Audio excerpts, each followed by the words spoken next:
दोस्तों थाना की पूरी विस्तृत जानकारी बता दूं चंबल नदी के बारे में। तो पहला वहम काट दियो कि आप गलत न हो जाए प्रश्न जय कारण दोस्तों थोड़ी थारा जानकारी दे दूं मैं। बात करें दोस्तों चंबल नदी की पहली सहायक नदी है दोस्तों बनास। यह चंबल नदी की सबसे बड़ी सहायक नदी है क्योंकि दोस्तों सारणों बड़ी सहायक नदी है वह बनास नदी है जो राजस्थान के राजसमंद जिले की खमनोर की पहाड़ी से निकलती है और सवाई माधोपुर के रामेश्वर के पास चंबल नदी में मिल जाती है। कठा मिल जाए दोस्तों मुख्य बात दो ही है कि चंबल नदी की सारणों सहायक बड़ी नदी कौन सी है वह बनास नदी है। और दोस्तों बनास नदी कठू निकले वह राजसमंद जिले के खमनोर की पहाड़ियों निकले और सवाई माधोपुर के रामेश्वर के पास चंबल नदी में मिल जाती है दोस्तों। आगे बात करें आप कौन सी आगे आगे काली सिंध। काली सिंध आगे बहु पर काली सिंध की ओर जानकारी निकाल जाए दोस्तों का यह नदी मध्य प्रदेश के देवास से निकलकर राजस्थान में बहती है। कठू निकला दोस्तों हम ध्यान रख लियो बात का सारी नदियां है चंबल नदी की सहायक नदी लगभग क्वेश्चन पूछे जाए दोस्तों हर पेपर के अंदर पूछे जाए चंबल नदी की सहायक नदियां को सीटी के अंदर तो न्यू मान लो दोस्तों 4-5 पारी होगी तो 4-5 पारियां मुँह एक प्रश्न पक्को पूछ जाओ सहायक नदियां को तो प्रश्न एक आवे ही आवे चाहे फर्स्ट ग्रेड ले लो चाहे सेकंड ग्रेड हो चाहे रीट हो चाहे पटवारी हो कौन सी भी भर्ती हो दोस्तों एक पेपर तो जीके के अंदर क्वेश्चन बुझेगो। तो दोस्तों एग्जामिनर तो मनावे कारण अपनी क्लास देखनी मिस ना कर दियो। तो बता दूं दोस्तों काली सिंध के बारे में जानकारी लेना यह मध्य प्रदेश के देवास से निकलकर राजस्थान में बहती हुई चंबल से मिलती है। यानी कि दोस्तों देवास निकल के राजस्थान के अंदर चंबल में बाकी हो जाए मिल जाए। और इसकी प्रमुख सहायक नदी कौन सी है आओ और दोस्तों प्रवण और निवाज है दोस्तों काली सिंध की सहायक नदियाँ कौन सी है ध्यान रख लिए दोस्तों का नदियाँ कौन सी है सहायक नदियाँ आओ आगी दोस्तों प्रवण आगी और निवाज है कौन सी है काली सिंध की प्रमुख सहायक नदियाँ माने जाए। आगे बात करें आप दोस्तों पार्वती भी एक दोस्तों चंबल नदी की सहायक नदी है। और दोस्तों एक यह मध्य प्रदेश के विंध्याचल के पर्वत से निकलती है और राजस्थान में 12 व कोटा जिलों की सीमा में बनाती हुई चंबल में विलीन हो जाती है। कठू दोस्तों निकला है गठा मध्य प्रदेश का विंध्याचल पर्वत निकला है और राजस्थान में 12 व कोटा जिला की सीमा बनाती हुई चंबल नदी में विलीन हो जाए। कठा मिला दोस्तों कोटा और 12 जिले के जटा सीमा बनावे या बठा अपन चंबल नदी में विलुप्त हो जाए यानी कि विलीन हो जाए। विलीन को मतलब क्या दोस्तों आपको पानी आवाज चंबल नदी के अंदर गिर दे। शिप्रा और दोस्तों एक क्या शिप्रा नदी कौन सी आ गई यह एक प्रसिद्ध ऐतिहासिक नदी है जिसके किनारे उज्जैन स्थित है। यानी कि अठू क्वेश्चन बनेगो कि उज्जैन नगर किस नदी के किनारे स्थित है तो वो कहेंगे किनारे स्थित है शिप्रा नदी के जो मध्य प्रदेश में चंबल की प्रमुख सहायक नदी है। या घटेगी दोस्तों मध्य प्रदेश की है प्रमुख सहायक नदी मध्य प्रदेश के अंदर मिले। आगे बात करें दोस्तों सीप है क्यों बात करें सीप की यह नदी राजस्थान के अंदर और मध्य प्रदेश की सीमा के पास चंबल में आकर मिलती है। कटा मिले यह नदी राजस्थान और मध्य प्रदेश की सीमा पर सीप नदी कटा जाके मिले दोस्तों मध्य प्रदेश और राजस्थान की सीमा पर है बस चंबल नदी के अंदर जाके आप जले गिरा दे। आगे बात करें दोस्तों मेज नदी या नदी राजस्थान के बूंदी जिले में बहती हुई चंबल में मिलती है। हाँ दोस्तों बात मोटी याद रख लिया क्या हो जाएगी आ नदी है राजस्थान के अंदर बूंदी जिले में बह और बूंदी जिलों में घटे चंबल नदी में पानी आपको गिरा दे। और दोस्तों अन्य सहायक नदियाँ की बात कर ले आप अन्य सहायक नदी कौन सी है बामनी है दोस्तों बामनी कुन्नो कुंवारी आलनिया सांकण और शिवना है दोस्तों अन्य प्रमुख सहायक नदियाँ हैं। सहायक नदियाँ मतलब ओ कोनी के बैंक सहायक नदियाँ मतलब ओ है कब आपको कोई नदी आड़ ना रही है नाकू आगे अंदर आपको जल गिरा दे।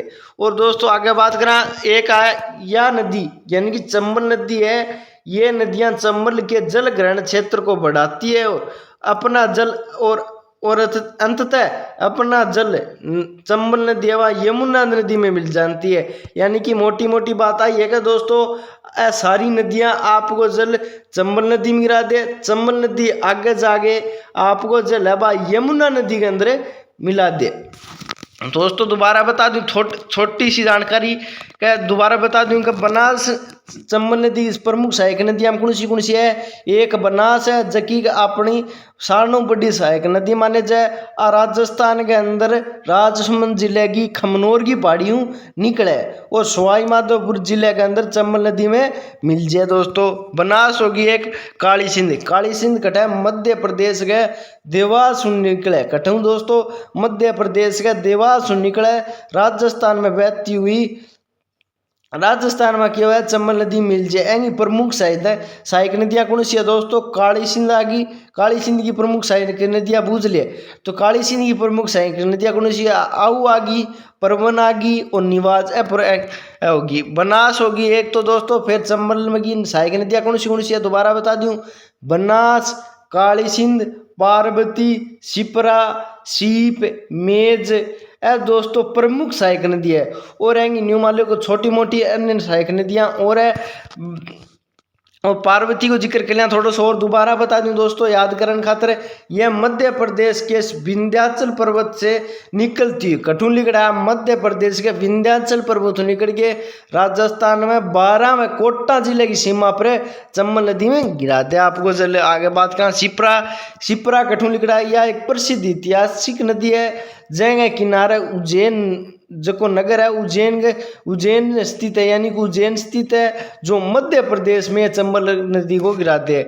अठू क्वेश्चन बनाने को चांस है कि उज्जैन नगर किस नदी के किनारे बसा हुआ है तो वो शिप्रा नदी के दे दे। वो शिप्रा नदी न देगे दोस्तों वो के दे दे चंबल नदी दे दे। तो बात भी आप सही मानने जा सके क्योंकि सही पूरा तो कौन करना पर हम कौन माने जागो क्योंकि दोस्तों ऑप्शन में शिप्रा नदी न देगे चंबल नदी देते तो अपन वो चंबल नदी सही माने जागो। जय कारण थोड़ा सा ध्यान रखने की बात है। सीप के दोस्तों यह नदी है राजस्थान और मध्य प्रदेश की सीमा पर है। सीमा पर आप लोगों को जले चंबल नदी के अंदर गिरा दे। फिर आ गई मेज आपको जले बूंदी जिले के अंदर चंबल नदी में गिरा दे। कौन सी आगे दोबारा बता दूं दोस्तों। बनास, काली सिंध, शिप्रा, सीप, मेज तो दोस्तों प्रमुख नदी है। और सहायक नदियाँ कौन सी है। चंबल की बामनी, कुन्नो, कुंवारी, आलनिया, चांकण और सिवना दोस्तों एंगी और सहायक नदी है। दोस्तों दोस्त को एक कमेंट आयो कि सहायक नदियाँ कौन तो वह दोस्त तो निवेदन है कि प्रमुख नदियां हैं वह देख ले थोड़ी सी आंखा माकर काट लेगो तो नहीं है अब वो बैम दूर हो जाएगो और आगे अठा तो गलती करिए पर आगे वो गलती ना करे। ये क्वेश्चन लेके आ गया आप आरोही अवरोही का क्वेश्चन आ गया जनसंख्या संबंधित एवं पहला आप चंबल नदी की सहायक नदियाँ करी वह क्यों करी के एक दोस्त को कमेंट आइड हो कि चंबल नदी कहेंगे सहायक नदी को नहीं वह कारण आप थोड़ी सी बात चंबल नदी की सहायक नदियाँ के बारे में जानकारी ली। तो ये बापा जनसंख्या का 10 आरोही अवरोही क्वेश्चन करांगा। फिर आप 10 कथन कारण का क्वेश्चन करांगा। सारा का सारा क्वेश्चन व्याख्या सहित करांगा। एंगे कारण आपने चैनल श्याम गोस्वामी सब्सक्राइब कर लियो ताकि आने वाली वीडियो को नोटिफिकेशन मिलते रहे। तो पहलो क्वेश्चन है दोस्तों कुल जनसंख्या के अवरोही क्रम में जिलों की संख्या लगाओ। अवरोही क्रम में जिला की संख्या लगा। जिला कौन सा है अवरोही में बुझ लियो क्या मैं अवरोही में कौन सा जिला दे पहली पोत क्या मैं जयपुर के अंदर फिर जोधपुर राज्य को फिर अलवर राज्य को फिर नागौर राज्य को ए कारण अपनो ऑप्शन नंबर 1 अपनो सही आंसर है हो जाएगा। ये व्याख्या देख लें व्याख्या किया दोस्तों जयपुर के अंदर है 66.26 लाख है जनसंख्या। दोस्तों आंकड़ा ध्यान रख लियो आंकड़ा ध्यान न रखेड़ा होगा तो क्वेश्चन गलत होने का सारा ज़्यादा चांस रहेगा। दोबारा बता दूं सारा का सारा डाटा है भाई याद रखना पड़ेगा। क्रम के अंदर बुझेगो आरोही अवरोही के अंदर बुझेगो तो याद रखना पड़ेगा। न्यू कोनिए का तो याद रखना ही पड़ेगा। जय याद ना रखागा तो 1% न्यू मान लियो अपना सिलेक्शन को के बना सके सिलेक्शन न होने को कारण बन सके। तो आगे बात करें जोधपुर के अंदर कितना है, जोधपुर के अंतर्गत 36.87 लाख है, अलवर के अंदर 36.74 लाख है।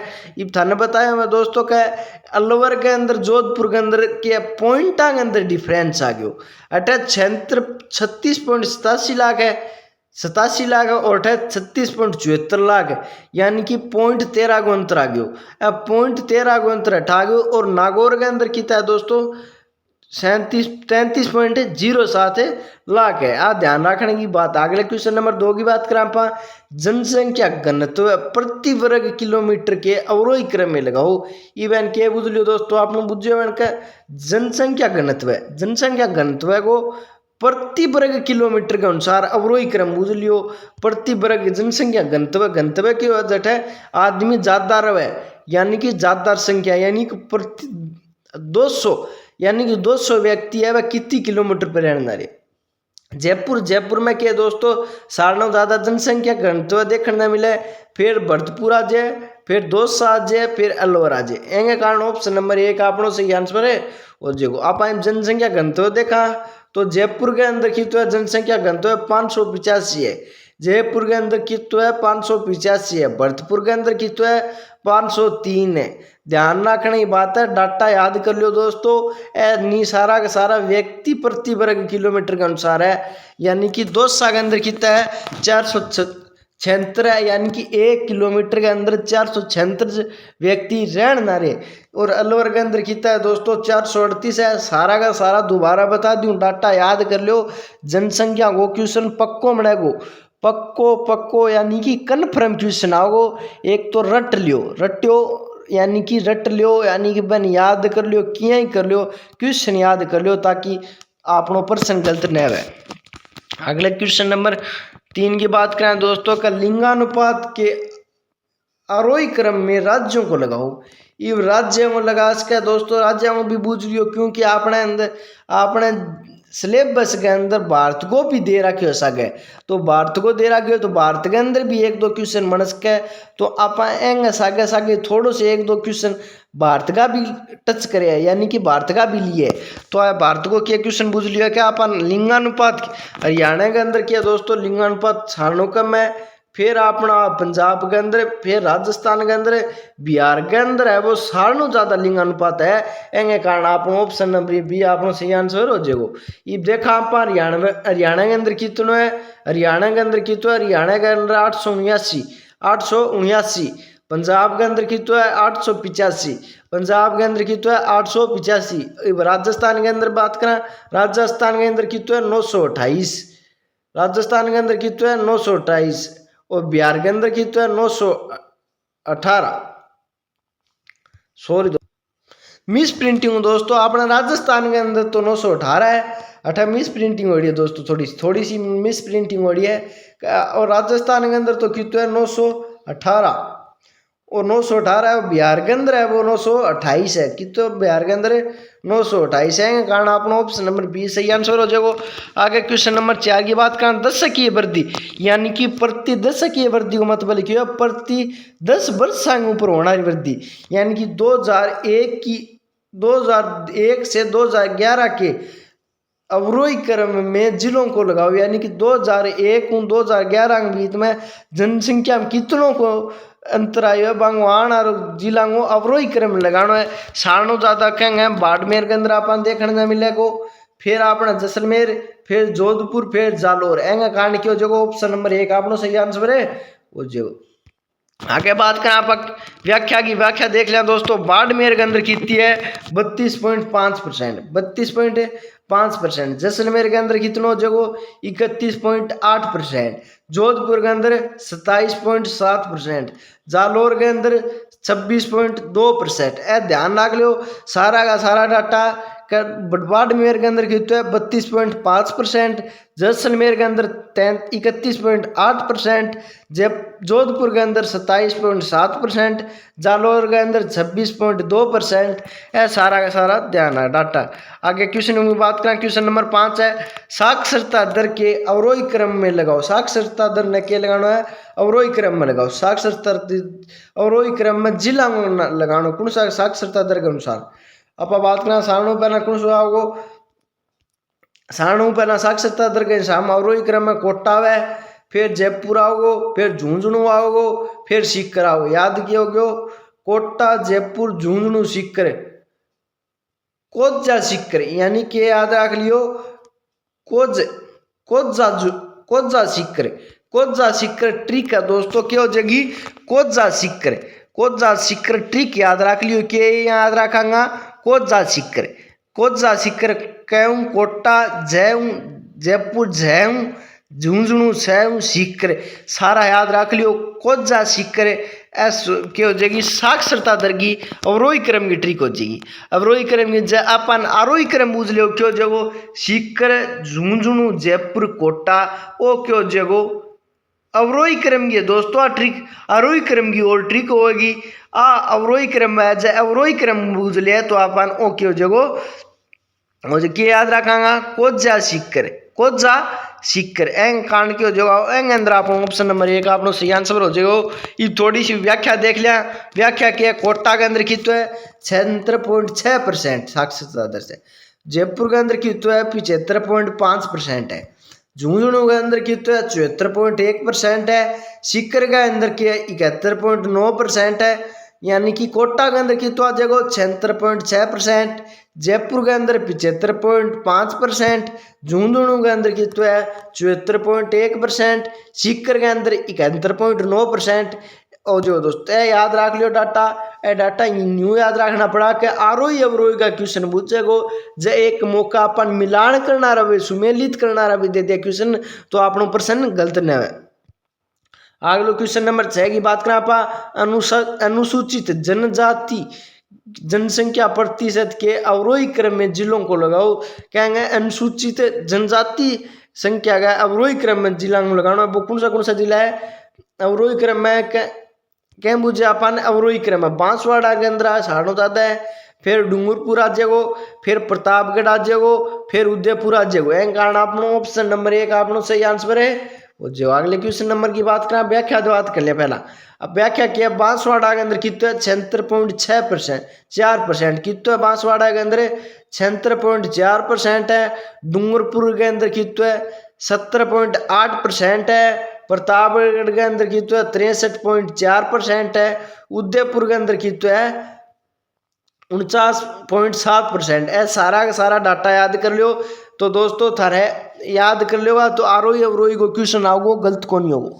वह पर दोबारा सूचना दे दूँ थाने कि आपने चैनल श्याम गोस्वामी सब्सक्राइब कर लियो ताकि आने वाली वीडियो को नोटिफिकेशन मिलते रहे। और वीडियो दोस्तों ज़्यादा से ज़्यादा लाइक कर दो, ज़्यादा से ज़्यादा दोस्तों तक शेयर कर दो और आपका थे जितना भी सोशल मीडिया का प्लेटफॉर्म यूज करो वहाँ पर वीडियो को स्टेटस लगा लियो। अगले क्वेश्चन की बात करा और क्वेश्चन नंबर 7 है कि दोस्तों ग्रामीण जनसंख्या प्रतिशत के आरोही क्रम में लगाओ। ग्रामीण क्या है दोस्तों का ग्रामीण जनसंख्या प्रतिशत के आरोही क्रम में जिला लगाऊं। कहेंगे हिसाब हम पूछ लियो ग्रामीण के, ग्रामीण में कौन आवे सारणो कम कहेंगे कोटा को, फिर सारणो दादा के जयपुर को आ जाएगो, फिर अजमेर, फिर जोधपुर। सारणो का मैं कोटा को, फिर आरोही क्रम जनसंख्या के प्रतिशत का कहेंगे ग्रामीण को बूझ लियो। ग्रामीण के अंदर कौन है सारणो कम कोटा, सारणो दादा कहेंगे जोधपुर को। क्रम के जगो कज अज कह कज अज कज अज कज अज यानी कि कज अज ओके जो ट्रिक कज अज यानी कि कहूँ कोटा जयऊँ जयपुर एवं अजमेर जयऊँ जोधपुर। अब हम बात कर लिया कोटा के अंदर कितनी है, कोटा के अंदर है 39.9%, जयपुर के अंदर है 47.6%, अजमेर के अंदर है जोधपुर अजमेर के अंदर कितनी है 60% है, जोधपुर के अंदर कितनी है 65.7% है। सारी जनसंख्या ग्रामीण के अंदर है। आरोही क्रम में सब सारणों कम कहेंगे सबसे कम ग्रामीण वाला पहला जिला है वो कोटा ही है। आगे बात करें बाल लिंगानुपात को क्वेश्चन आ गया दोस्तों। लिंगानुपात के 0 से 6 वर्ष के बाल लिंगानुपात के दे दियोगा 0 से 6 वर्ष के अवरोही क्रम में जिलों को लगाओ। बाल लिंगानुपात के कहेंगे दो दियो अवरोही का, अवरोही में क्या लगाऊंगा डूंगरपुर के अंदर आवे सारणों कम में, फिर आपने कहेंगे आज को बांसवाड़ा, फिर उदयपुर, फिर प्रतापगढ़। ए प्रतापगढ़ आ जाओ तो ये व्याख्या देख लिया। व्याख्या क्या दोस्तों, डूंगरपुर के अंदर कितना है, क्या 948 है। डूंगरपुर के अंदर कितना है, 948 है। डूंगरपुर के अंदर 948, बांसवाड़ा के अंदर 934, उदयपुर के अंदर 920, प्रतापगढ़ के अंदर 913। दोबारा कितना है, जनजातीय जिला में बेहतर है। क्या के अंदर जनजातीय जिला के अंदर सारणु जाता पाव है। डूंगरपुर के अंदर कितना है, 948, बांसवाड़ा के अंदर कितना है, 934, उदयपुर के अंदर 920, प्रतापगढ़ के अंदर 913। दोस्तों वीडियो थाने किया लगी कमेंट करके जरूर बताइयो, और आपने चैनल श्याम गोस्वामी सब्सक्राइब कर लियो ताकि आने वाली वीडियो को नोटिफिकेशन मिलते रहे। तो मिला अपन दोस्तों अगली वीडियो में, जब तक राम राम।